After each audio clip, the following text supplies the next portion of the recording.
எல்லா புகழும் புகழ்ச்சியும் ஏகவல்ல நாயகன் ஒரே இறைவன் சர்வலோக மன்னவன் அல்லாஹ்வுக்கே உரித்தாட்டும். அல்ஹம்துலில்லாஹ். சாந்தியும் சமாதானமும் அறியாமை கடலிலே தத்தளித்துக் கொண்டிருந்த ஒரு சமூகத்தை அறிவொளியூட்டி சுவனத்தின் முன்னணி வீரர்களாய் உலகம் போற்றும் உத்தமர்களாய் மாற்றியமைத்த என் இறுதி தூதர் முஹம்மதே முஸ்தபா ஸல்லல்லாஹு அலைஹி வஸல்லம் அவர்கள் மீதும் அன்னாரது வாழ்க்கையை முற்றும் முழுதாக அடியொட்டி பின்பற்றி வாழ்ந்த அன்னாரது உத்தம தோழர்களான சஹாபாக்கள், தாபிஊன்கள், தபூத் தாபிஈன்கள், இன்னும் யாரெல்லாம் லா இலாஹ இல்லல்லாஹ் முஹம்மதுர் ரசூலுல்லாஹ் என்ற ஒரே கொள்கை, ஒரே கோட்பாடு இந்த உலகத்திலே எல்லா கொள்கைகளையும் கோட்பாடுகளையும் விட விங்கியதாக ஆக வேண்டும் என்பதற்காக அல்லும் பகலும் உழைத்துக் கொண்டிருக்கின்றார்களோ அத்தகைய அனைத்து நல்லுள்ளங்கள் மீதும் என்றென்றும் உண்டாவதாக. அன்புக்குரிய இஸ்லாமிய உறவுகளே, செய்யுதுல் ஐயாம் என வர்ணிக்கப்படுகின்ற ஜுமாவுடைய தினத்திலே அல்லாஹு தஆலா விதியாக்கிய கடமையாக்கிய ஜுமாவுடைய கடமையை நிறைவேற்ற வேண்டும் என்ற ஒரே ஆசையில் ஒரே நோக்கத்தில் அல்லாஹ்வின் மாளிகையான மஸ்ஜிதிலே இத்திகாஃபுடைய நியத்தோடு சமூகம் அளித்திருக்கும் அல்லாஹ்வின் நல்லடியார்களே, நன்மை தோழர்களே, அல்லும் பகலும் அகமும் புறமும் அல்லாஹ்வை பயந்து நடந்து கொள்ளுமாறும் இவையெல்லாம் ஈருலா வாழ்வின் வெற்றிக்கும் விமோசனத்திற்கும் சுபீட்சத்திற்கும் பொருத்தமானவை உகந்தவை என்பதாக அல்லாஹ்வும் தூதர் ஸல்லல்லாஹு அலைஹி வஸல்லம் அவர்களும் கூறியிருக்கின்றார்களோ அவற்றை வாழ்க்கையிலே முடியுமான அளவு எடுத்து நடக்குமாறும் இவையெல்லாம் ஈருலா வாழ்வின் வெற்றிக்கும் விமோசனத்திற்கும் சுபீட்சத்திற்கும் தடை கற்களாக இடையூறுகளாக அமையும் என்பதாக அல்லாஹ்வும் தூதர் ஸல்லல்லாஹு அலைஹி வஸல்லம் அவர்களும் காட்டித் தந்திருக்கின்றார்களோ அவற்றை விட்டும் முற்றும் முழுதாக தவிர்ந்து விலகி ஒதுங்கி நடந்து கொள்ளுமாறும் அடியேனுக்கும் அப்பாட்டாங்களுக்கும் தக்வாவை கொண்டும் நல்லுபதேசம் செய்கின்றேன், அன்பு கட்டளையிடுகின்றேன். அன்புக்குரிய இஸ்லாமிய சகோதரர்களே, எந்த ஒரு மனிதனும் இந்த பூமியிலே வாழ்ந்து கொண்டிருக்கின்ற போது அந்த மனிதன் தன்னை பூரணமான ஒரு மனிதனாக, எல்லாம் கிடைத்த ஒரு மனிதனாக, அங்க சம்பூர்ண ஒரு மனிதனாக நினைக்கின்ற ஒரு தருணம் தான் அந்த மனிதன் திருமணம் முடித்து தனக்கென்று பிள்ளைகளை பெற்றெடுத்து தனக்கு உம்மா வாப்பா என்று சொல்லக்கூடிய அந்த பிள்ளைகள் வந்ததன் பின்னர் தான் அவன் தன்னை பூரணமான ஒரு மனிதனாக நினைக்கிறான். உலகத்திலே எத்தனை சொத்து செல்வங்கள் இருந்தாலும், கோடான கோடிகள் இருந்தாலும், மாடா மாளிகைகள் இருந்தாலும், எவ்வளவு பெரிய ஆடம்பர வாழ்க்கை இருந்தாலும் தன்னை பார்த்து வாப்பா என்று கூப்பிடுறதுக்கு ஒரு புள்ள இல்லாட்டி, உம்மா என்று கூப்பிடுறதுக்கு ஒரு புள்ள இல்லாட்டி அவரே தன்னை பூரணமான ஒருவராக உலகத்தில் எல்லாம் கிடைச்ச ஒருவராக பார்க்க மாட்டார்.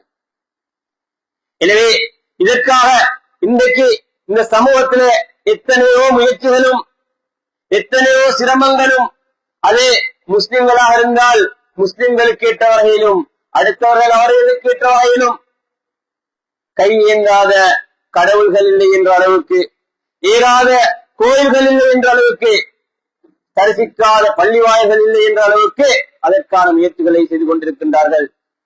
அதையும் தாண்டி எத்தனையோ வைத்தியர்களை சந்தித்து வருடக்கணக்கிலேக்காக காத்திருந்து எத்தனையோ லட்சங்களையும் கோடிகளையும் செலவழித்து எப்படியாவது நான் தந்தையாக ஆக வேண்டும், தாயாக ஆக வேண்டும், பிள்ளைகளுக்கு பெற்றோராக ஆக வேண்டும் என்ற ஆசையில், கனவில், ஒரு வேட்கையில் கஷ்டப்பட்டு அந்த குழந்தைகளை பெற்றிருக்கின்ற ஒரு நிலைகளை நாங்கள் பார்த்து கொண்டிருக்கின்றோம். அன்புக்குரிய இஸ்லாமிய உறவுகளே, ஆனால் இன்னும் ஒரு கவலையான பக்கம்தான், இந்த குழந்தைகளை பெற்றெடுக்கிறதுக்கு, இந்த பிள்ளைகளுக்கு தாய் தந்தை என்று நாங்கள் கூறிக்கொள்வதற்கு எடுக்கின்ற முயற்சிகளும் ஆசைகளும் அர்ப்பணங்களும் தியாகங்களும் அந்த பிள்ளைகளை பெற்றெடுத்ததன் பின்னால் அந்த பிள்ளைகளை வளர்க்கின்ற போது அந்த பிள்ளைகளின் எதிர்காலத்தை பற்றி சிந்திப்பதிலே மிக கரிசனையற்றவர்களாக இருக்கின்றோம் என்பது மிக கவலையான ஒரு விடயமாக இருந்து கொண்டிருக்கிறது. இதன் விளைவுதான் இன்றைய சமூகத்திலே நாங்கள் பார்த்துக் கொண்டிருக்கிறோம். கண்ணீர் வடிக்க வேண்டிய நிலைகள் இந்த சமூகத்திலே இருந்து கொண்டிருக்கிறது. எந்த அளவுக்கு என்றால் பெற்றோரை கொலை செய்கின்ற பிள்ளைகள் உருவாக இருக்கிறார்கள். பெற்றோருடைய பேச்சை கேட்காமல் சமூகத்திலே அடாவடித்தனங்களுக்கும் அராஜகங்களுக்கும் ஈடுபடுகின்ற பிள்ளைகள் என்று உருவாகியிருக்கின்றார்கள். இது பாதை ஓரங்கள் முதல் பாடசாலைகளில் இருந்து பல்கலைக்கழகம் வரை இதையும் தாண்டி எத்தனையோ படித்தரங்களிலே இதன் விளைவுகளை நாங்கள் பார்த்துக் கொண்டிருக்கிறோம். சொந்த பெற்றெடுத்த தாய்க்கும் தந்தைக்கும் தலைவலியாக எதற்கிறா இப்படி ஒரு பிள்ளையை நான் பெற்றெடுத்தேன் என்று சிந்திக்கின்ற ஒரு நிலைக்கு வருகின்ற அளவுக்கு அது மாற்றம் அடைந்திருக்கின்றது. எனவே அன்புக்குரிய இஸ்லாமிய உறவுகளே, பிள்ளைகளை பெற்றெடுப்பது எங்களுடைய சாதனை அல்ல, பிள்ளைகளை வைத்திருப்பது எங்களுடைய சாதனை அல்ல.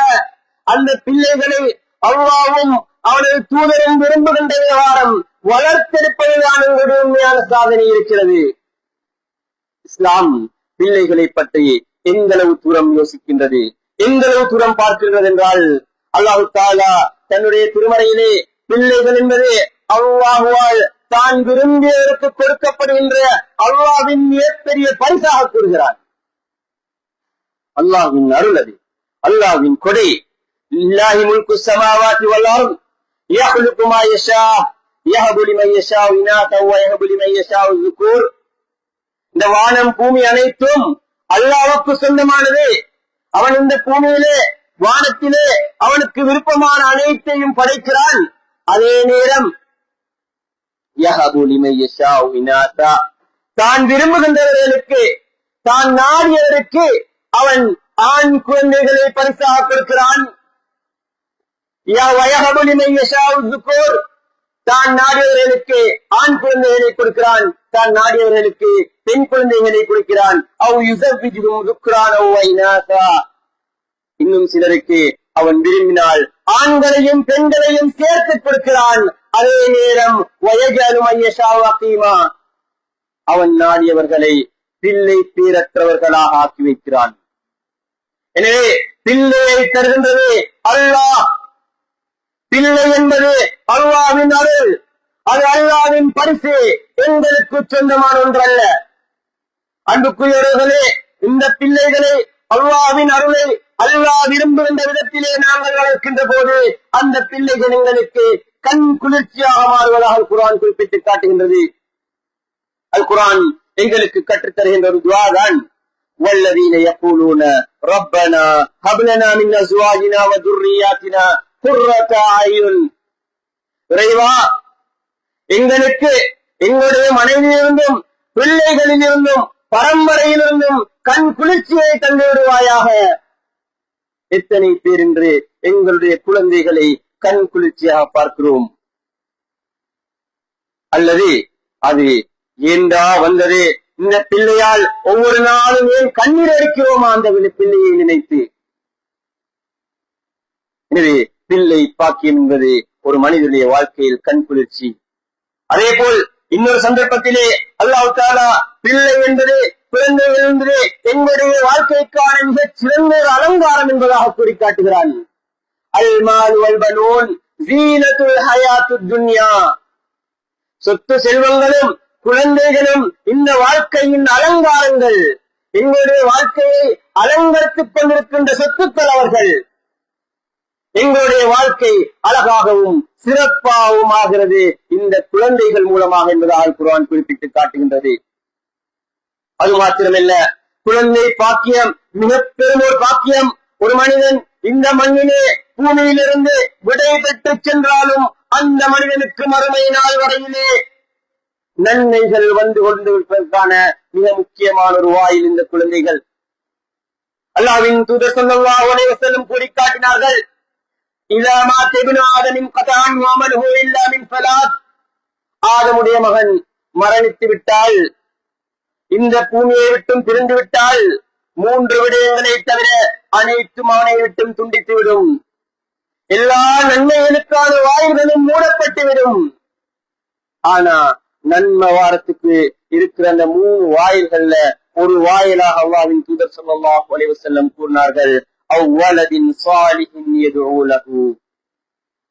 பெற்றெடுத்த பிள்ளைகளுக்காக பிரார்த்திக்கின்ற, துஆ செய்கின்ற, நல்ல அமல்களை செய்வதன் மூலம் அந்த பெற்றோருக்காக நன்மைகளை தினமும் பெற்றுக் கொடுத்துக் கொண்டிருக்கின்ற அந்த பிள்ளைகள் இந்த பூமியிலே வாழும் வரையில் அந்த பெற்றோருக்கு நன்மை பெற்றுக் கொண்டிருக்கிறது. மறைந்தாலும் நன்மை வாரத்துக்கான ஒரு வழி எங்களுடைய பிள்ளைகள். அதே நேரம் இன்னும் ஒரு முக்கியமான விஷயத்தை அல்லாஹ் தஆலா குர்ஆன்ல சொல்றான். இவ்வளவெல்லாம் அருள்கள் இந்த குழந்தைகள், ஆனாலும் இந்த குழந்தைகளை நாங்கள் உங்களுக்கு சும்மா தரல. வலமு அன்னமா அம்வாலுக்கும் வ அவுலாதுக்கும் ஃபித்னா, அறிந்து கொள்ளுங்கள், உங்களுடைய சொத்துக்களும் செல்வங்களும் குழந்தைகளும் உங்களுக்கான சோதனையாகத்தான் இந்த உலகத்திலே தந்திருக்கிறோம். உலகத்துல ஒரு மனிதனுக்கு அல்லாஹ் தஆலா சோதனையாக கொடுக்கின்ற எந்த ஒரு விஷயமும் உலகத்தில் அவரால் சரியா யூஸ் பண்ணினா அதற்கான நன்மைகள் உலகத்திலேயும் வந்து கொண்டிருக்கும், மறுமையிலும் அதில் வெற்றி அடையலாம். ஆனா அந்த சோதனையாக தரப்பட்ட எந்த ஒரு விஷயத்தையும் சரியான முறையிலே இந்த பூமியிலே பயன்படுத்தாத நேரம் அதற்கான கஷ்டங்களையும் துன்பங்களையும் இந்த பூமியிலும் அனுபவிக்க வேண்டி வரும், மறுமையிலும் நிச்சயமாக அனுபவிக்க வேண்டி வரும். எங்களுடைய பிள்ளைகளை சரியான முறையிலே வளர்த்தெடுக்காத போது, ஒழுங்கான முறையிலே அவர்களை பயிற்றுவிக்காத போது நானும் நீங்களும் இன்று எங்களுடைய கண்களுக்கு முன்னால் பார்த்துக் கொண்டிருக்கிறோம். அந்த பிள்ளைகளால் தெரிகின்ற அவஸ்தை, கஷ்டம், பிரச்சினை, அடாவடித்தனங்கள். பாதையோரத்துக்கு இறங்கினாலே பெற்றெடுத்த தாய்க்கும் தந்தைக்கும் அவப்பேரை பெற்றுத் தந்திருக்கிற ஒரு நிலை. அதே நேரம் மறுமையிலும் அல்லாஹ்வின் கேள்வி கணக்கிற்கு விசாரணைக்கு ஆளாக வேண்டி வரும். எனவே அன்புக்குரிய இஸ்லாமிய உறவுகளே, அல்லாஹ் தஆலா தந்திருக்கின்ற இந்த அருள்களை, அல்லாஹ் தஆலா தந்திருக்கின்ற இந்த பாக்கியத்தை அல்லாஹ்வும் தூதர் ஸல்லல்லாஹு அலைஹி வஸல்லம் அவர்களும் விரும்புகின்ற விதத்தில் தான் நாங்கள் வளர்க்க வேண்டும். எந்த நோக்கத்திற்காக இந்த பூமியிலே ஒரு பிள்ளை வளர்த்தெடுக்கப்பட வேண்டுமோ அந்த நோக்கத்திற்காகத்தான் வளர்க்க வேண்டும். எந்த ஒழுங்கிலே இந்த பூமியிலே பிள்ளைகள் வளர்க்கப்பட வேண்டுமோ அந்த ஒழுங்கில் தான் வளர்க்க வேண்டும். அது இல்லாம இந்த ஆசைய இந்த உலகத்தை நிறைவேற்றத்துக்கு அல்லாஹ் தஆலா எனக்கு புண்ணிய தந்தது.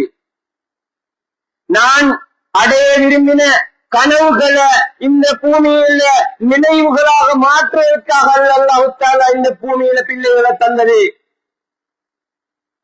எங்க எதிர்காலத்துல எனக்கு சம்பாதிச்சு தாரத்துக்கும், எனக்கு உடுப்பு வாங்கி தாரத்துக்கும், எனக்கு மாடா மாளிகைகளை கட்டித்தாரத்துக்கும் அல்லாஹ் தஆலா இந்த பூமியில பிள்ளைகளை தந்தது. அல்லாஹ்வும் அவனது தூதரும் விரும்புகிறபடி அவர்களை வளர்த்தெடுக்க வேண்டும் என்பதற்காக, அல்லாஹ்வின் திருப்தியை இந்த பூமியிலே பெற்றுக்கொள்ள வேண்டிய விதத்தில் அவர்களை வளர்த்தெடுக்க வேண்டும் என்பதற்காக, அல்லாஹ்வுடைய வழிகாட்டலிலே வளர்ந்த பிள்ளைகளாக அந்த பிள்ளைகள் மாற வேண்டும் என்பதற்காக. எனவே அன்புக்குரிய இஸ்லாமிய உறவுகளே, பிள்ளைகள் விடயத்திலே இஸ்லாம் எங்களுக்கு நிறைய வழிகாட்டல்களை தந்திருக்கிறது. ஒரு தாயும் தந்தையும் எப்படி பிள்ளைகளை வளர்த்தெடுக்க வேண்டும் என்று இஸ்லாம் உங்களுக்கும் எனக்கும் அழகான வழிகாட்டல்களை தந்திருக்கிறது. ஒரு பிள்ளைய வளர்க்கிறதுல பெற்றோருக்கான கடமை எப்ப ஸ்டார்ட் ஆகுது? ஒரு காலத்துல வளர்ந்து கொண்டு போக்கல நாங்க அதை பார்த்தா போதும் யோசிச்சாங்க. ஆனால் இப்ப உளவியலாளர்கள் பிள்ளை கருவில் இருக்கும் போதே அந்த பிள்ளைக்கு செய்ய வேண்டிய கடமைகள் ஆரம்பிப்பதாக கூறுகின்றார்கள். ஆனால் இஸ்லாமோ ஒரு மனிதன் திருமணம் முடிப்பதற்கு முன்னாலே அவன் பிள்ளைக்கான கடமையை செய்ய வேண்டிய கடமையில் இருக்கிறான்.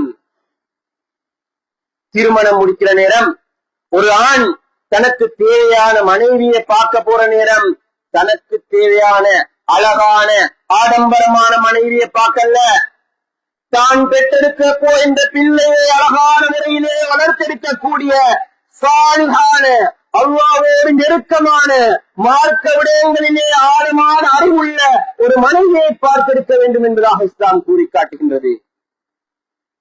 அன்புக்குரிய இஸ்லாமிய சகோதரர்களே, ஒரு முறை உமர் இப்னு கத்தாப் ரலியல்லாஹு அன்ஹு அவர்களிடத்துல ஒரு மனிதர் வந்தாரு. அந்த மனிதர் வந்து கேட்கிறாரு, அமீருல் முஃமினீனே, என்னுடைய புள்ள எனக்கு அநியாயம் செய்றாரு, என் புள்ள எனக்கு அநியாயம் செய்றாரு, நான் சொல்றதெல்லாம் கேட்கிறாரு இல்ல, என்ன ஒழுங்கா பார்க்கிறாரு இல்ல, பெற்றோருக்கு செய்ய வேண்டிய கடமைகள் எதையுமே அவர் செய்கிறார் இல்ல. அமீருல் முஃமினீன் உமர் ரலியல்லாஹு அன்ஹு அவர்களுக்கு கோபம் வருது. பெற்றோர் விஷயத்துல ஒரு பிள்ளை ஒழுங்கான முறையில நடக்கல என்ற கோபத்தால சொல்றாரு, அந்த பிள்ளையை கூட்டிட்டு வாங்க. அந்த பிள்ளை கூட்டிட்டு வரப்படுறாரு. பிள்ளைகிட்ட கேட்கிறாரு, மானே நீ இவ்வாறு நடந்து கொண்டாயா? இந்த பிள்ளையுமாம், ஏன் நடந்து கொண்டாய்? இன்னைக்கு நாங்க எத்தனையோ பேர் எதிர்கொண்ட பிரச்சனை இது. எங்களுக்குள்ளாலையும் நாங்க இன்னொருத்த கேட்டு போகலாத ஒரு நிலைமையில் இருக்கிற ஒரு பிரச்சனை. அந்த நேரம் அந்த பிள்ளை திருப்பி உமர் ரலியல்லாஹு அன்ஹு அவர்கிட்ட கேட்கிறாரு, அமீருல் முஃமினீனே, பெற்றோர் பிள்ளைகளுக்கு செய்ய வேண்டிய கடமை இல்லையா? அவர் சொல்றாரு, கடமையை கொஞ்சம் செல்லுங்களே. 3 விஷயத்தை சொல்றாரு. ஒண்ணு, பொருத்தமான ஒரு மனைவியை தாயை தெரிவு செய்வது கடமை, அந்த பிள்ளைக்கு அழகான பேரை வைக்கிறது கடமை, அந்த பிள்ளைய அது குர்ஆன் மனநிலை செய்து அது குர்ஆன் படி வாழ வைக்கிறது கடமை. மகன் சொல்றாரு, அமீருல் முஃமினீனே, என் வாப்பா இது ஒன்றையுமே எனக்கு செய்யல. என் வாப்பா திருமணம் முடிச்சது ஒரு சித்த சுவாதீனம் இல்லாத ஒரு அடிமைய சந்தையில போய் வாங்கிட்டு வந்தாரு. அவரால் நான் அந்த அடிமையால நான் பிறந்ததால எனக்கு ஒரு மோசமான பாலைவனத்தை இருக்கிற ஒரு பூச்சிட பேரை வச்சாரு. அவளோ சித்த சுவாதீனம் இல்ல, எனக்கு அல்லாஹ் மார்க்கத்தை படிச்சு தரவும் இல்ல, குர்ஆனை படிச்சு தரவும் இல்ல. தீர்ப்பு சொல்வதற்கு அழைக்கப்பட்ட அந்த மனிதனை பார்த்து உமர் ரலியல்லாஹு அன்ஹு சொல்றாரு, புள்ள உங்களுக்கு அநியாயம் செய்ய முன்னுக்கு நீங்க புள்ளைக்கு அநியாயம் செஞ்சுட்டீங்க, எனவே புள்ளைக்கு நான் தீர்ப்பு செய்யல, நீங்க எழுதி போங்க. புள்ள உங்களுக்கு அநியாயம் செய்ய முன்னுக்கு நீங்க செஞ்ச அநியாயத்தாலதான் இன்றைக்கு அந்த புள்ளட்ட நீங்க அநியாயம் செய்யப்படுறீங்க. அன்புக்குரியவர்களே, எங்களுடைய பிள்ளைகளை நாங்கள் மிக கவனமாக இருக்க வேண்டும். நாங்கள் தெரிவு செய்த மனைவிமார் எங்களுடைய பிள்ளைகளை எந்த அளவு தூரம் வளர்ப்பதற்கு பொருத்தமானவர்கள் அல்லது வளர்த்துக் கொண்டிருக்கின்றார்கள், அவர்களுக்கு தேவையான வழிகாட்டுதலை நாங்கள் எந்த அளவு தூரம் கொடுத்துக் கொண்டிருக்கிறோம். அடுத்ததாக இன்னும் ஒரு விடயம்தான், முக்கியமான சில விஷயங்களை மட்டும் இந்த இடத்துல ஞாபகப்படுத்துகிறேன். பிள்ளைகளுக்காக பாதுகாப்பு உத்தரவாதம் வீடுகள்ல வழங்கப்படணும். நானும் நீங்களும் பெற்றெடுத்த பிள்ளைகள் வீட்டிலே எந்த அளவு தூரம் பாதுகாப்பாக வளர்கிறார்கள் என்பதை பார்ப்பதில்லை. மிக கவலையான கண்ணீர் வடிக்க வேண்டிய விடயம், இன்று எல்லா பக்கங்களிலும் நாலா பக்கங்களிலும் சிறுவர் துஷ்பிரயோகங்கள் இடம்பெற்றுக் கொண்டிருக்கின்றன. ஆனா உம்மக்கும் வாப்பக்கும் இதை பார்க்க டைம் இல்ல. கவலையான இரத்த கண்ணீர் வடிக்க வேண்டிய விடயம், பெற்றெடுத்த பெற்றோரால் சிறுவர் துஷ்பிரயோகம் நடக்குது, சாட்சியாவால பெரியப்பாவால நடக்குது, பக்கத்து வீட்டாளர் நடக்குது, போற வகுப்புகள் நடக்குது, படிச்சு கொடுக்கிற ஆசிரியர்களால நடக்குது, பஸ்ல போற நேரம் நடக்குது. இதை எதையுமே பார்க்கிறோம் இல்ல. அதுல இருந்து பிள்ளைகளை பாதுகாக்கணும், பிள்ளைகளோட ஆரோக்கியத்தை பாதுகாக்கணும். ஆரோக்கியமான உடலுக்கு பொருத்தமான உணவை அந்த பிள்ளைகளுக்கு கொடுக்கிறது கடமை. எந்த அளவு தூரம் பார்க்கிறோம் நாங்க எங்களுடைய பிள்ளைகள் இந்த அந்த உணவு ஆரோக்கியமான உணவான்னு சொல்லி. பிள்ளைகளை மோசமான போதை வஸ்து பாவனையிலிருந்து பாதுகாக்கிறது கடமை. ரோட்டுக்கு இறங்கினா புள்ள என்ன செய்யறது வாப்பாக்கும் தெரியா, உமாக்கும் தெரியா. என்ன போதை வஸ்தை பாவிச்சுட்டு அறைக்குள்ளால் கட்டில் அந்த பிள்ளை முறங்கிக் கொண்டிருப்பான் என்பது பெற்றோருக்கு தெரியாமல் இருக்கிறது. பிள்ளையின் சிந்தனையை பாதுகாக்கிறது கடமை. அழகான நல்ல சிந்தனைகள் அந்த பிள்ளைகளிலே வளர வேண்டும். மோசமான கெட்ட சிந்தனைகள் வளரக்கூடாது. இஸ்லாமிய சிந்தனைகள் அந்த உள்ளத்திலே அந்த சிந்தனையிலே வளர வேண்டும். இதை எந்த அளவு தூரம் நாங்க பார்க்கிறோம். அன்புக்குரியவர்களே, இது பெற்றோர் கவனிக்க வேண்டிய மிக முக்கியமான இன்னொரு விஷயம். அடுத்த இன்னும் ஒரு முக்கியமான விஷயம்தான், நானும் நீங்களும் மிக கவலையாக யோசிக்க வேண்டிய ஒரு விஷயம். பெற்றெடுத்த பிள்ளைகளுக்காக எவ்வளவு தூரம் டைம் ஒதுக்கி அந்த பிள்ளைகளோட நாங்க இருக்கிறோம். இன்றைக்கு எங்களுக்கு தொழிலுக்காக எவ்வளவோ நேரங்கள் ஒதுக்குறோம், சமூக சேவைகளுக்காக எவ்வளவோ நேரங்கள் ஒதுக்குறோம், எங்களுடைய விளையாட்டுக்காக எவ்வளவோ நேரங்கள் ஒதுக்குறோம், எங்களுடைய நண்பர்களோடு சேர்ந்து பயணங்கள் போறதுக்காக எவ்வளவு நேரங்கள் ஒதுக்குறோம், பிள்ளைகளுக்காக எவ்வளவு நேரத்தை ஒதுக்குறோம். எல்லாத்துக்கும் நேரத்தை ஒதுக்கிட்டு பிள்ளைகளுடைய சுகதுக்கங்களை எவ்வளவு நேரம் ஒரு நாளைக்கு விசாரிக்கிறோம். ஒரு நாளைக்கு 8 நிமிஷம் பிள்ளைகளோடு உட்கார்ந்து பேசி அவர் சுகதுக்கங்களை விசாரிக்கிறோம். அல்லது கிழமையில எவ்வளவு நேரம், மாசத்துல எவ்வளவு நேரம், வருஷத்துல ஒரு சரி பிள்ளையோடு உட்கார்ந்து பேசின வாப்ப மாதிரி இருந்தா சந்தோஷமான விஷயம். மிக குறைவான ஆட்கள். அதே நேரம் பிள்ளைக்கு என்ன தேவை இருக்குது, என்ன விருப்பம் இருக்குது, என்ன ஆசை இருக்குது எங்களுக்கு தெரியா.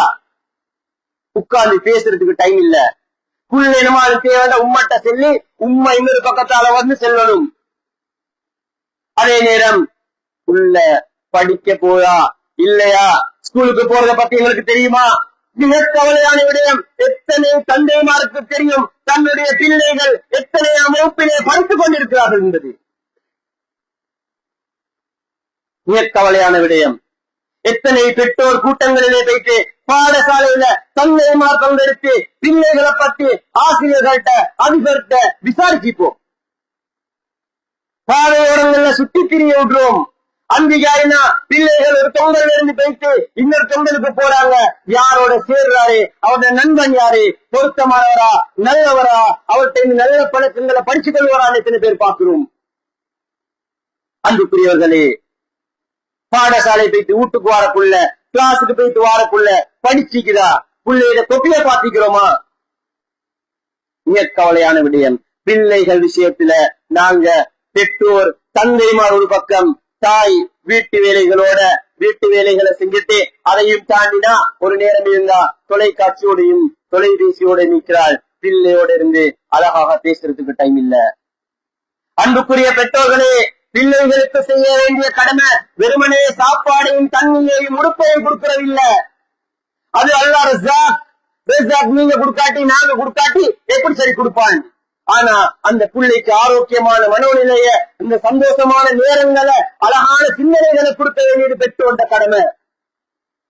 பிள்ளையோட கொஞ்சி பேசி விளையாடி கொண்டு எவ்வளவு நேரம், எங்களுக்கு அதுக்கு நேரம் இல்ல. ஒரு முறை அல்லாஹ்வின் தூதர் ஸல்லல்லாஹு அலைஹி வஸல்லம் அவர்களை சந்திக்கிறதுக்கு சஹாபாக்கள் எல்லாம் போறாங்க. போயிட்டு அல்லாஹ்வின் தூதர் ஸல்லல்லாஹு அலைஹி வஸல்லம் மூமின்களின் தலைவர், கவர்னர், அவரு இப்போது ஜனாதிபதிக்கு சமனான அளவுக்கு அல்லது அதையும் விட அதிகாரம் கொண்ட மனிதர், எல்லா சமூக கவலைகளையும் தன்னுடைய தலையிலே சுமந்த மனிதர், அந்த மனிதர் மிகவும் பிஸியான ஒரு மனிதர். அவரை சந்திக்கிறதுக்கு போற நேரம் கதவை தட்டி திறக்கிறாரே. ஹசன் ஹுசைன் ரலியல்லாஹு அன்ஹுமா இருவரையும் தனது முதுகுக்கு மேலால் ஏற்றிக்கொண்டு சவாரி செய்து அவர்களோடு விளையாடி கொண்டிருக்கின்றார் அல்லாஹ்வின் தூதர் ஸல்லல்லாஹு அலைஹி வஸல்லம். அந்த பிள்ளைகளோடு அழகான முறையிலே விளையாடுறதுக்கு, சந்தோஷமான நேரங்களை கழிக்கிறதுக்கு எந்த அளவு தூரம் நாங்கள் இடம் கொடுக்கிறோம். ஏன் பிள்ளைக்காக, ஏன் பிள்ளை நல்லா வரணுன்றதுக்காக எவ்வளவு நேரம் நாங்கள் அல்லாஹ்ட்ட கையை துஆ கேட்டுக்கிறோம். குர்ஆன் சொல்லி தருது, ரப்பனா ஹப்லனா மின் அஸ்வாஜினா வ ذُرِّيَّاتِنَا குர்ரத அய்யுன். என்னுடைய பிள்ளைகள் குடும்பத்திலிருந்து கண் குளிர்ச்சியை தாண்டி துஆ கேட்க சொல்லி, என் பிள்ளைக்கு நல்ல ஒழுக்கத்தை கட்டுப்படியா அல்லாஹ், மார்க்கத்து அறிவை கட்டுப்படியா அல்லாஹ், சமூகத்திலே சிறந்த பிள்ளையாக எனது பிள்ளையை ஆக்கித்தாயா அல்லாஹ்னு எவ்வளவு நேரம் ஒவ்வொரு நாளுமே இந்த பிள்ளைக்கு துஆ கேட்கிறோம். அன்புக்குரியவர்களே, அல்லாஹ்வின் தூதர் ஸல்லல்லாஹு அலைஹி வஸல்லம் கூறினார்கள், ஸலாசு தஅவாத்தின் முஸ்தஜாபாத்துன் லா ஷக்க ஃபீஹின்ன. 3 பிரார்த்தனைகள் எந்த சந்தேகமும் இல்லாமல் அல்லாஹ்வால் அங்கீகரிக்கப்படும், எந்த சந்தேகமும் இல்ல. அதுல ஒன்றுதான் வதாவத்துல் வாலிதி லிவலதி. ஒரு தந்தை அல்லது ஒரு தாய் தன்னுடைய பிள்ளைக்காக கேட்கின்ற துஆவை அல்லாஹ் தஆலா நேரடியாக அங்கீகரிக்கிறான். அதே நேரம் இன்னொரு ரிவாயத்துல அலா வலதிஹி சொல்லி, அதாவது பிள்ளைக்கு எதிராக கேட்கிற துஆவையும் அல்லாஹ் தஆலா அங்கீகரிப்பான். மிக கவனமாக இருக்க வேண்டும். நாங்க இன்னைக்கு எங்க வீட்டுல பிள்ளைகளுக்கு ஏசுற வார்த்தை கூடையா? அந்த பிள்ளைகளுக்காக கண் குளிர் காது குளிரத்துக்கு துவா கேட்கிறது கூடையா? என் பிள்ளைட முன்னுக்கு அல்லாஹ் தஆலா உனக்கு நல்ல அறிவை தரந்து கேட்டிக்கிறோமா? அல்லாஹ் உன்னை சொர்க்கத்தை கொண்டு போட்டும், உனக்கு நிறைய நன்மைகளை தரட்டும், அவர்களோட காது குளிர்ச்சி அடைகிற அளவுக்கு துவா கேட்டிக்கிறோமா? அன்புக்குரியவர்களே, அப்துல்லா இப்னு முபாரக் ரஹிமஹுல்லாஹ் ஒரு மனிதர் வாராரு, வந்து சொல்றாரு, மகனை பத்தி, என் மகன் ஆக மோசமாய்க்கிறாரு, என்ன தனியாயம் செய்யறாரு, சமூகத்துல கீழ்த்தரமா நடந்து போறாரு, என்ன செய்ய? அந்த மனிதனை பார்த்து அப்துல்லா இப்னு முபாரக் ரஹிமஹுல்லாஹ் கேட்கிறாரு, அந்த உங்களோட பிள்ளைக்கு எதிராக எப்ப சரி நீங்க துவா கேட்டீங்களா? அவர் சொல்றாரு, எஸ், அந்த பிள்ளைக்கு எதிராக நான் துவா கேட்டிக்கிறேன். அப்ப அந்த மனிதன் மேல கோவப்பட்டு அவர் சொல்றாரு, எழும்பி பேசிருங்க இந்த இடத்துல இருந்து, ஏண்டா உங்களோட பிள்ளைய நாசமாக்க நீங்களா? நீங்க எதிராக கேட்ட துவாவை அல்லாஹ் தஆலா அங்கீகரிச்சா நிச்சயமா புள்ள அப்படித்தான் நிற்பார். நீ எத்தனை மோசமான வார்த்தைகள் எங்க பிள்ளை பேசுறோம். நீங்க கவனமாக அந்த பிள்ளைகளுக்காக துவா கேட்கிறார்களாக மாறுவோம். லா ததுஉ அலா அன்ஃபுசிக்கும் வலா அலா அவுலாதிக்கும். உங்களுடைய பிள்ளைகளுக்கு எதிராக, உங்களுக்கு எதிராக, உங்களுடைய சொத்து செல்வங்களுக்கு எதிராக ஒரு நாளும் பிரார்த்திக்க வேண்டும் என்று சொல்லி அல்லாஹ்வின் தூதர் ஸல்லல்லாஹு அலைஹி வஸல்லம் கூறி காட்டினார்கள். எனவே பிள்ளைகளோடு நேரம் ஒதுக்குவோம், அவர்களோடு அன்பாக பழகுவோம், கட்டி தழுவி ஆற தழுவி அவர்களை முத்தமிடுவோம். அன்புக்குரியவர்களே, இன்றைக்கு எங்கட சமூகத்துல இந்த எத்தனை பேர் தெரியுமா, என் வாப்பா என்ன கட்டி பிடிச்சி முத்தமிடம் என்ற ஆசையோட இருக்கிறாங்க. பக்கத்துல கூட பிள்ளைகள் இருந்தா நீங்க தைரியமா கேட்டு பார்க்கணும், அப்படி ஆசை இல்லையாது? நிச்சயமா ஆசை உடையிறாங்க. 2 வயசு 3 வயசுல கட்டி பிடிக்கிற வாப்பமார், முத்தமிடுற வாப்பமார் பொருள் மறந்துட்டோம். உளவியல்ல சொல்றாங்க, ஒரு மனிதன் சந்தோஷமா ஐக்கிற நேரம் சுரக்கின்ற அந்த சுரப்பி, அந்த சந்தோஷத்துக்கு அந்த சுரப்பி சுரக்கிறதுக்காக அந்த சந்தோஷங்களை செய்யறான். ஹராமான வேலையில் அவன் செஞ்சாலும் அந்த சுரப்பி ஓரளவு சுரக்கும். அதுக்காகத்தான் போதையும் பாவிக்கிறான். அவன் மோசமான காதல் தொடர்புகளை நீக்கிறான், சினிமாக்களையும் பார்த்து சந்தோஷப்படுறான். ஆனா எல்லாத்தையும் விட ஒரு வாப்பா உம்மா கட்டி பிடிச்சு முத்தமிட்டு ஆற கனவு நேரம் தான் அந்த சுரப்பி மிக அதிகமாக சுரப்பதாக உளவியலாளர்கள் சொல்றாங்க. எனவே நாங்க அந்த அன்பை வீட்டுக்குள்ள கொடுத்தா, அந்த சந்தோஷத்தை வீட்டுக்குள்ள கொடுத்தா, அவன் ஏன் வெளியே மோசமான நடக்கணும்? ஏன் வேறொன்றை தேடி போகணும்? அன்புக்குரியவர்களே, பிள்ளைகளோடு அன்போடும் அழகாக முறையிலே நடந்து கொள்வதுங்கிற கடமை. அடுத்தது முக்கியமான ஒரு விடயம்தான், பிள்ளைகளுக்கு முன்மாதிரியான பெற்றோராக நானும் நீங்களும் நடந்து கொள்ள வேண்டும். இன்றைக்கு நாங்க செய்யற மிக பிழையான ஒரு வேலை, பிள்ளைகளுக்கு எல்லாத்தையும் சொல்றோம், ஆனா நாங்க முன்மாதிரி இல்ல. ஒரு பிள்ளையிட முதலாவது பாடசாலை வீடு, அந்த வீட்டிலிருந்துதான் பிள்ளை எல்லாத்தையும் படிச்சு கொண்டு வெளியே வருது. நாங்க பேசுற வார்த்தைகள் பிள்ளைகளுக்கு மிக கவனமாக இருக்க வேண்டும். அன்புக்குரியவர்களே, கவலையான விடயம், கண்ணீர் ஒடிக்க வேண்டிய விடயம், பாடசாலைகளிலே பாதையோரங்களிலே பிள்ளைகள் பேசுகின்ற இந்த தூசண வார்த்தைகளை கால்களால் கேட்கலாம். பெரிய பிள்ளைகள் மட்டுமல்ல, 6 வயசு 7 வயசு 8 வயசு பிள்ளைகள் பேசுற வார்த்தைகள் இன்றைக்கு எங்கட காதுகளால கேட்கலாம், அதை திருப்பி இன்னொருத்தருக்கு செல்லலாம். அவ்வளவு மோசமான கீழ்த்தரமான தூசணமான வார்த்தைகள் பேசுறாங்க. ஆனா சில பிள்ளைகளை கூப்பிட்டு கேட்டா, இது வாப்பா வீட்டுல உம்மா பேசுறது, வாப்பா போகும்போது எனக்கு பேசுவாரு, பக்கத்து வீட்டுக்காரரோட சண்டை பிடிச்சவங்களை இப்படித்தான் பேசுவாங்க. இதே பழக்கம் சமூகத்துல போய் சொன்ன சர்வசாதாரணமா எல்லாரும் பழகுறாங்க. எனவே முன்மாதிரி என்றது மிக முக்கியம், மிக கவனமாக இருக்க வேண்டும். ஆடை விடயங்களே நாங்கள் முன்மாதிரியாக இருக்க வேண்டும். பிள்ளைகளுக்கு முடிவெற்றதை பத்தி நாங்க பேசுறோம். பெற்றோர் பிள்ளைகள் பெருத்தன்ன எப்படி முடிவெற்றதை பத்தி பேசுறோம். ஆனா அவன் 3 வயசு 4 வயசுக்குள்ள நாங்களே கூட்டிக்க போயிட்டு செலூன்ல இந்த கட்டையும் அந்த கட்டையும் இப்படி வலிச்சு கொண்டு வான்னு வலிச்சு கொண்டு வந்து விட்டுருவோம். இனி எங்க இது முன்மாதிரி வருது? நாங்க ஒரு கட்டை வெட்டி கொண்டு புள்ளைகிட்ட சொல்றோம், அப்படி வெட்டாதே. வாப்பா சிகரெட்டை குடிச்சு கொண்டு புள்ளைகிட்ட சொல்றாரு, சிகரெட் குடிக்காதே. வாப்பா எந்த நேரம் உம்மாவும் பாப்பாவும் கையில போன், புள்ளைக்கு சொல்றோம் போனை தொடாதே. வாப்பா டிவியை பார்த்து கொண்டு காலுக்கு மேல காலை போட்டு கொண்டிருக்கிறாரு. பிள்ளைகிட்ட சொல்றாரு போய் தோது படிந்து. இந்த புள்ளை எவ்வளவு தூரம் செய்யும் தெரியுமா? வாப்பாக்கு நான் பயம், வாப்பாக்கு உமாக்கு நான் பயம், உமா வாப்பா இல்லாம எனக்கு வாழையிலான்னு நினைக்கும் வரைக்கும் செய்யும். எப்ப அந்த நினைப்பு இல்லா போதும், வாப்பாவை எதிர்க்கலும் உம்மா எதிர்க்கலும் எப்ப அந்த பிள்ளைக்கு நினைவு வருதோ அந்த நேரம் அதுக்கு எதிரான வேலையெல்லாம் புள்ள செய்யும். அதைத்தான் நாங்க இன்னைக்கு சமூகத்தை பாக்குறோம். எத்தனை பேர் கண்ணீர் வலிக்கிறாங்க. நல்ல புள்ளியா இருந்தாரு, 8ஆம் ஆண்டு 9ஆம் ஆண்டு அவங்க காட்டில் வீழ்ந்தாரு, 10ஆம் ஆண்டு கூட மாறிட்டாரு. அவருடைய இந்த உடல்ல சுரக்கிற சுரப்பிகள் உடலியல் மாற்றங்கள் தைரியத்தை கொடுக்குது. உம்மா வாப்பா எதிர்க்கலும் நாங்க முன்மாதிரி இல்லாம படிச்சு கொடுத்த விஷயங்கள். எனவே அன்புக்குரியவர்களே, கண்ணியமாக அடுத்தவர்களோடு பேசுறதுக்கு எந்த அளவுத்துடன் படிச்சு கொடுக்கிறோம். ஆசிரியர்களை பத்தி அதிபர்களை பத்தி வீட்டுல எந்த அளவுத்துடன் மோசமாக பேசுறோமோ அதே நிலைமைதான் பாடசாலைகள் அந்த பிள்ளைகள் எடுத்து காட்டும். வீட்டுல ஒரு ஆசிரியரை பத்தி அதிபரை பத்தி மோசமாக இழிவாக பேசினா பிள்ளைக்கு வந்து அந்த ஸ்கூல்ல படிச்சு அந்த ஆசிரியருக்கு முன்னுக்கு படிச்சேலாம் உம்மா வாப்பா சின்னதுதான் தலைக்கு நினைவு வரும். அதைத்தான் நாங்க இன்னைக்கு பார்த்து கொண்டிருக்கிறோம். நாங்க பின்னாலையும் பேசுறோம், முன்னால வந்து பேச மாட்டோம். ஆனா பிள்ளைகளுக்கு தெரியாது, அவங்க முன்னாலே ரிஃப்ளெக்ஷனை காட்டுவாங்க. எனவே முன்மாதிரியாக நடக்கணும். அடுத்தது முக்கியமான ஒரு விஷயத்தை கடைசியாக சொல்லி முடிச்சுக் கொள்றேன். அந்த வகையில இன்னும் ஒரு முக்கியமான விஷயம்தான் அல்லாஹு தஆலாவை எங்களோட பிள்ளைகளுக்கு அறிமுகப்படுத்துறதும் நல்ல பண்பாடுகள் அந்த பிள்ளைகளுக்கு கொடுக்கிறதும் எங்களோட கடமை.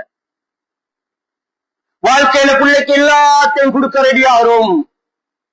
ரப்புல் ஆலமீன் தந்த அந்த அருள, ரப்புல் ஆலமீன் தந்த அந்த கிஃப்ட நீ எனக்கு சொந்தமானவன் அல்ல, அந்த ரப்புல் ஆலமீனுக்கு சொந்தமானவன் என்பதை காட்டி கொடுக்க மறக்கிறோம்.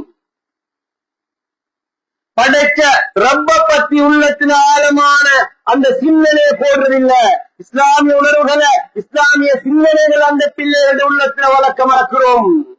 அன்புக்குரியவர்களே, இந்த ஊர்ல உலகத்துல எத்தனையோ பேரை நாங்க பிள்ளைகளுக்கு அறிமுகப்படுத்துவோம். உலகத்தில் எத்தனையோ சாதனையாளர்கள் எல்லாம் காட்டி கொடுக்கிறோம். எத்தனையோ சாதனையாளர்களோட வரலாறு எல்லாம் சொல்லி காட்டுவோம். அல்லாஹ் பத்தி எவ்வளவு நேரம் பிள்ளைக்கு சொல்லி காட்டிக்கிறோம். அல்லாஹ்வுடைய தூதரோட வரலாறு எவ்வளவு தூரம் சொல்லி காட்டிக்கிறோம். அல்லாஹ் இந்த பிள்ளைய இந்த பூமியில வழிகாட்ட சொன்ன அந்த வழிகாட்டல்கள் எந்த அளவு தூரம் சொல்லி காட்டிக்கிறோம். அந்த ரப்போட இந்த பிள்ளைகள் இருக்கிறதுக்கு எந்த அளவு தூரம் வழிகாட்டிக்கிறோம். அது இன்றைக்கு பள்ளி வாயில பார்த்தா அவங்களுக்கு தெரியும். பள்ளி வாயிலுக்கலா கையை பிடிச்சி கூட்டிக்க வந்து இப்படித்தான் தொழணும், தொழுவத்தால் இப்படி நன்மைக்கு பிள்ளைகள் இப்படி ஈக்கணும் நாங்க அழகா பழக்கினா அந்த புள்ள பள்ளியில் அழகாய்க்கும். ஆனா அப்படி பழக்கல்ல. நாங்க இங்கேயோ வந்து தொழுதுட்டு போறோம், புள்ள எப்படியோ வருது, புள்ளைக்கு ரப்ப காட்டல்ல. பள்ளி வாசல்களும் இன்று பிள்ளைகளோட ஒரு அரட்டை அரங்க நிலையமாக இங்க வந்தும் போனை பார்த்து கொண்டும் விளையாடி கொண்டும் இருக்கின்ற ஒரு நிலைக்கு ஆளாக இருக்கிறார்கள். இதற்கு நாம் எந்த அளவு தூரம் வழிகாட்டிக்கிறோம்.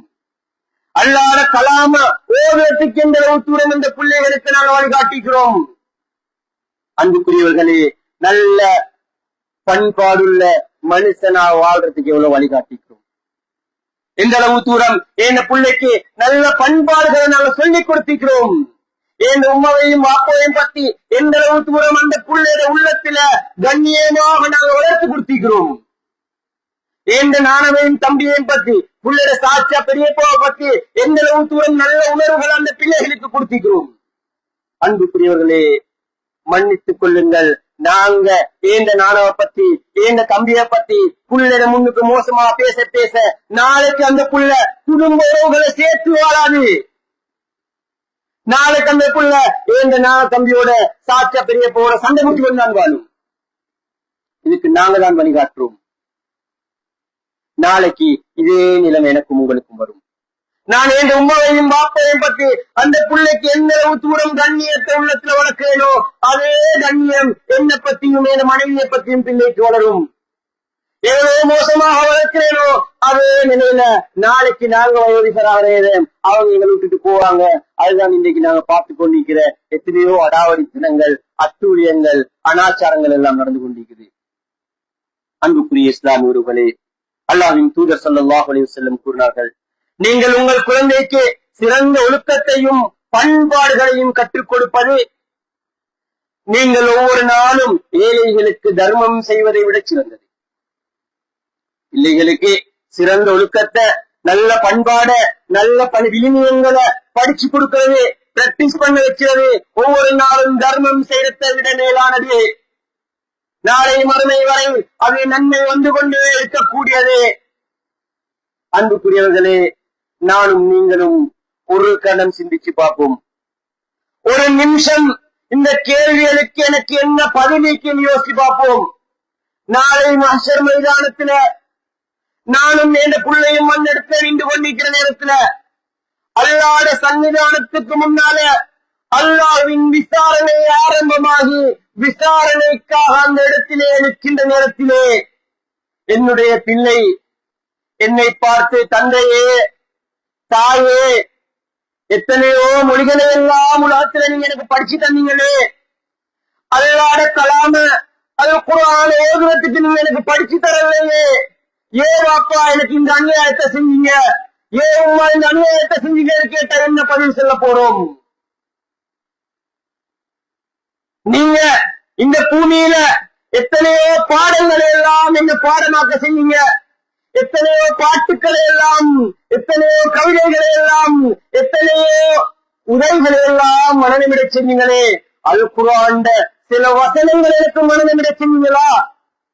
அல் குர்ஆன் சில சூறாக்களை அவன் உள்ளங்கள்ல சேர்த்தல்லையே. இன்றைக்கு அல்லாஹ்வுடைய முன்னுக்கு நான் பாலடைந்து உள்ளத்தோடு இருக்கிறேனே, வாப்பா ஏன் இந்த அநியாயத்தை செஞ்சீங்கன்னு கேட்டா என்ன பதில் சொல்ல போறோம்? வாப்பா, நீங்க எல்லா பாடங்களையும் என்ன படிக்க வச்சீங்க, எல்லா பரீட்சைகளையும் பாஸ் ஆக வச்சீங்க, எல்லா எக்ஸாமையும் எழுத வச்சீங்க, எல்லாத்திலையும் நான் பாஸ் ஆகினேன் வாப்பா. ஆனா அல்லாஹ்வுடைய மார்க்கத்தை விளங்கி மார்க்கத்தை நடைமுறைப்படுத்தி வாழ்க்கையில வெற்றி பெறதுக்கு நீங்க எனக்கு படிச்சு தரலையே. ஏன் வாப்பா இந்த அநியாயத்தை செஞ்சீங்கன்னு கேட்டா, ஏன் உமா இந்த அநியாயத்தை செஞ்சீங்கன்னு கேட்டா நாங்க என்ன பதிவு சொல்ல போறோம்? உலகத்துல எல்லா கலைகளையும் படிச்சு தந்தீங்க, எல்லா திறமைகளையும் படிச்சு தந்தீங்க, உலகத்துல சிறந்த சாதனையாளருக்கு தேவையான எல்லா அடிப்படைகளையும் எனக்கு செஞ்சு தந்தீங்க. ஆனா மனுஷனா வாழ்றதுக்கு நல்ல பண்பாடுகள் எனக்கு சொல்லி தரலையே, நல்ல ஒழுக்கத்தை எனக்கு படிச்சு தரலையே, அழகான வார்த்தையை எனக்கு பேச சொல்லி தரலையே, பெரியவர்களோடு நல்ல முறையிலே நடந்து போறதுக்கு எனக்கு சொல்லி தரலையே, சிறியவர்களோடு அன்பு காட்ட சொல்லி தரலையே, ஆசிரியர்களை மதிக்கணும் என்று சொல்லி தரலையே, குடும்ப உறவுகளை சேர்த்து நடக்கணும் என்று சொல்லி தரலையே. வாப்பா, இன்றைக்கு நான் நஷ்டவாளி ஆகிறேன். ஏ வாப்பா எனக்கு இந்த அநியாயத்தை செஞ்சீங்கன்னு கேட்டா என்ன பதில் சொல்வோம்? அதே நேரம் நானும் உனக்கு அநியாயம் செஞ்சுட்டேன் வாப்பா, அந்த அநியாயத்துக்கு நானும் அனுபவிக்க வேண்டும் சொல்லி ரெண்டு பேருமே அல்லாஹ்வுடைய சன்னிதானத்துக்கு முன்னால கண்ணீர் வடிக்கிற நிலையில் இருக்கிறோமா? அல்லது இந்த அல்லாஹ் தஆலா எனக்கும் உங்களுக்கும் தந்த இந்த அருளை சிறந்த முறையில அழகான முறையில பயன்படுத்தி இம்மையிலையும் மறுமையிலையும் வெற்றி அடையக்கூடிய மனிதர்களாக நானும் நீங்களும் இருக்கிறோமான்னு சொல்லி சிந்திச்சு பார்க்கணும். எனவே எல்லாம் வல்ல இறைவன் எங்கள் அனைவரைய முயற்சிகளையும் பொருந்திக் கொள்ள வேண்டும். யா அல்லாஹ், எங்களுக்கு சாலிகான குழந்தைகளை தந்து விடுவாயாக. யா அல்லாஹ், யா அல்லாஹ், எங்களுடைய குழந்தைகளை பிள்ளைகள் மூலமாக இம்மையிலும் மறுமையிலும் நிம்மதியான சந்தோஷமாக வாழக்கூடிய மனிதர்களாக எங்களை ஆக்கி அருள்வாயாக. யா அல்லாஹ், யா அல்லாஹ், நீ தந்த இந்த அருள்களுக்கு நன்றி செலுத்திய மனிதர்களாக நாளை மறுமையிலே உன்னை சந்திக்கின்ற மனிதர்களாக எங்களை ஆக்கி அருள்வாயாக. யா அல்லாஹ், எங்களுடைய பாவங்களை மன்னித்துக் கொள்வாயாக. யா அல்லாஹ், எங்களுடைய துஆக்களை அங்கீகரித்துக் கொள்வாயாக. யா அல்லாஹ். ஆமீன் ஆமீன். வல்ஹம்துலில்லாஹி ரப்பில் ஆலமீன்.